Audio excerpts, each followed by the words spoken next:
অসম সন্তান প্ৰাণৰ শিল্পী হাৰ্টথ্ৰব জুবিন গাৰ্গবিহীন ৰাজ্যৰ 30টা দিন পাৰ হ'ল।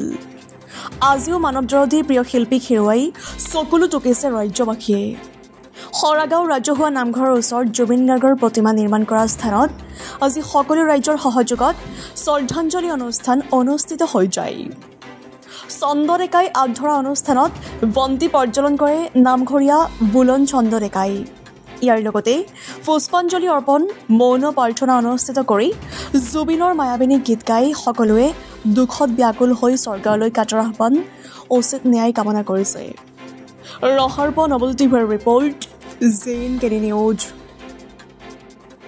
যুৱক সংঘ যুৱকসকলে লগ লাগি আৰু গাঁওবাসী ৰাইজৰ সহযোগত জুবিনদাৰ যোৱাকালি আপোনালোকে গম পাইছে, যোৱাকালি জুবিনদাৰ এমাহ সম্পূৰ্ণ হ'ল আমাৰ মাজত নোহোৱা, আৰু জুবিনদাক জীয়াই ৰাখিবৰ কাৰণে জুবিনদাৰ স্মৃতি সজীৱ কৰি ৰাখিবৰ কাৰণে সৰাগাঁৱৰ যুৱকসকলে নিজে শ্ৰমদান কৰি এই জুবিনদাৰ শ্ৰদ্ধাঞ্জলি এই ঠাইখিনি তেওঁলোকে নিৰ্মাণ কৰিছে। ইতিমধ্যে তেওঁলোকে মূৰ্তি এভাগৰ নিৰ্মাণো মানে চলাই আছে, নিৰ্মাণ কৰিবৰ কাৰণে নিৰ্মাণৰ কামখিনি চলাই আছে। কিন্তু মূৰ্তিভাগ আহি পোৱা দেৰি হ'বৰ কাৰণে তেখেতসকলে আজি তেওঁ এই সমাধিস্থলীত তেওঁৰ ফটো এখন দি পেলাই এনেকৈ ধৰণে আজি উন্মোচন কৰিছে। আৰু আপোনালোকক জনাবলৈ পাই মানে যদিও দুখ হয়, তাৰ ভিতৰত আমি ক'ব বিচাৰিছোঁ যে এই ফটোখনৰ গুৰিত সদায় নামঘৰীয়াই এগছিকৈ চাকি জ্বলিব বুলি আমাক তেখেতলোকে জনাইছে।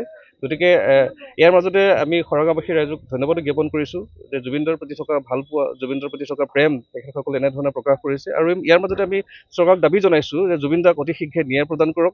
জুবিনদা যিসকল জুবিনদাৰ মৃত্যুৰ লগত, জুবিনদাৰ হত্যাকাণ্ডৰ লগত জড়িত আছে তেওঁলোকক অতি সোনকালে ফাঁচি দিয়ক, সেই দাবী আমি ইয়াৰ পৰা উত্থাপন কৰিছোঁ। আৰু সৰগাঁওবাসী ৰাইজক ধন্যবাদ জ্ঞাপন কৰিছোঁ যে জুবিনদাক জীয়াই ৰাখিবৰ কাৰণে, সজীৱ কৰিবৰ কাৰণে এনেধৰণৰ এটা প্ৰচেষ্টা হাতত লোৱাৰ কাৰণে।